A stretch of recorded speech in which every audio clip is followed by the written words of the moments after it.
Hello friends, welcome to খেল দুনিয়া। আগামী 11 তারিখ Mohun Bagan versus east Bengal derby match হবে কিনা সেই নিয়ে জটিলতা অব্যাহত।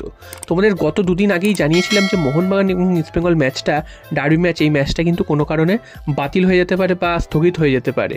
তো সেরকমটা কিন্তু ইঙ্গিত পাওয়া যাচ্ছে আজকের কিন্তু ক্রীড়ামন্ত্রী জানিয়ে দিয়েছেন যে সেই দিন পর্যাপ্ত পরিমাণে পুলিশ দেওয়া যাবে না, কারণ গঙ্গাসাগর মেলা রয়েছে সেই দিন এবং সেই কারণে বেশিরভাগ পুলিশই কিন্তু সেইখানে ব্যস্ত থাকবে। তাই জন্য কিন্তু যুবভারতীতে ডার্বি ম্যাচের জন্য পর্যাপ্ত পুলিশ পাওয়া যাবে না। তো মোহনবাগান এবার কি ডিসিশন নেয় সেটাই দেখার। ম্যাচটা কি অন্য কোনো দিন হবে নাকি ম্যাচটা অন্য কোনো জায়গায় সরিয়ে নিয়ে যাবে সেটা কিন্তু এখন দেখার। এবং এই ম্যাচটা যদি অন্য কোথাও সরিয়ে নিয়ে যায় সেটা কিন্তু সবথেকে বড় ক্ষতি হবে মোহনবাগানের, কারণ মোহনবাগানের একটা হোম ম্যাচ এবং সেখান থেকে একটা বিরাট টিকিট বিক্রির একটা সম্ভাবনা থাকে। তো সেখান থেকে একটা লসের সম্ভাবনা তৈরি হবে, সেটা বোঝাই যায়।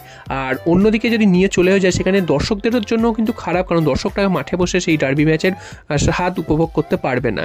তাই জন্য এই ম্যাচটা হয়তো বাইরে যাবে না বা অন্য কোনো স্টেটে করা হবে না, হয়তো দিনটা একটু পিছিয়ে যাবে, এটাই কিন্তু হবে। তবে বারবার এই জিনিসটা হচ্ছে এবং শুধুমাত্র ফুটবলকে কেন্দ্র করে এই জিনিসটা হচ্ছে, এটা কিন্তু একটা খুবই খারাপ ব্যাপার, কারণ ফুটবলকে বারবার বঞ্চিত করা হচ্ছে। প্রত্যেক বছরই দেখা যাচ্ছে যে এই ডার্বি ম্যাচ বা কোনো ম্যাচ ঘিরে এই সমস্যা তৈরি হচ্ছে, পর্যাপ্ত পুলিশ পাওয়া যাচ্ছে না, যার কারণে ম্যাচটা কিন্তু পিছিয়ে যাচ্ছে বা সময় পরিবর্তন হয়ে যাচ্ছে, যার ফল ভুগতে হচ্ছে সাধারণ সমর্থকদের এবং সর্বোপরি ফুটবলের। তো সেই দিক থেকে দেখতে গেলে এটা কিন্তু খুবই খারাপ একটা বিষয় যে পুলিশ দিতে পারছে না। এত পুলিশ থাকা সত্ত্বেও কিসের প্রয়োজন আরও পুলিশ, সেটা কিন্তু বোঝা যাচ্ছে না।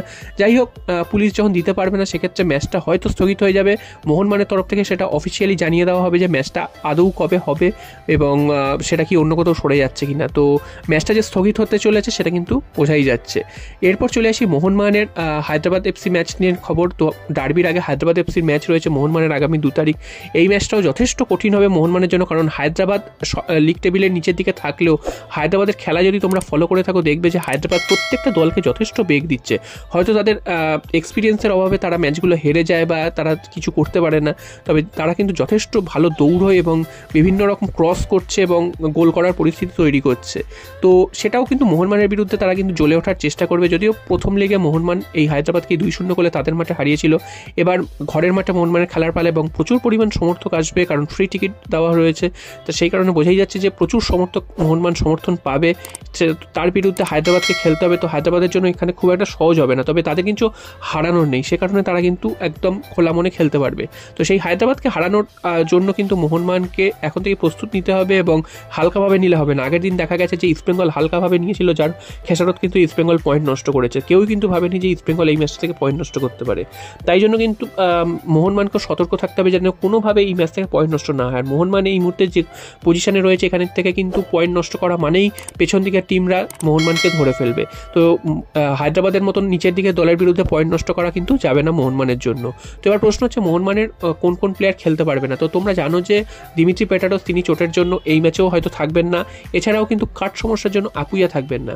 তো আপুইয়া না থাকলেও মোহনবাগানের জন্য কিন্তু একটা ভালো খবর রয়েছে, সমর্থকদের নয়নের মণি গ্রেগ স্টুয়ার্ট তিনি কিন্তু আবার মোহনবাগান দলে ফিরছেন এবং তিনি কিন্তু যথেষ্ট ভালো অনুশীলন করছেন, প্র্যাকটিস করছেন এবং প্র্যাকটিসে কিন্তু যথেষ্ট দৌড়াচ্ছেন এবং বল পায়। প্রত্যেকের সাথে যেমন নর্মাল প্র্যাকটিস করে সবাই, সেরকমই কিন্তু প্র্যাকটিস করছে। তো বুঝতেই পারছো যে গ্রেগ স্টুয়ার্ট ছন্দে ফেরা মানে মোহনবাগানের মাঝমাঠ কিন্তু অনেকটাই নির্ভরতা পাবে, কারণ মোহনবাগান মাঝমাঠ গ্রেগ স্টুয়ার্ট ছাড়া কিন্তু একেবারেই অচল। তো গ্রেগ স্টুয়ার্টের ফেরাটা খুবই জরুরি। যদিও কালকে প্রথম থেকে হয়তো তিনি খেলবেন না, একেবারে হয়তো সেকেন্ড হাফে নামতে পারেন বা শেষ 10-15 মিনিট যেমন নামছিলেন তেমন কিন্তু তিনি নামতে পারেন।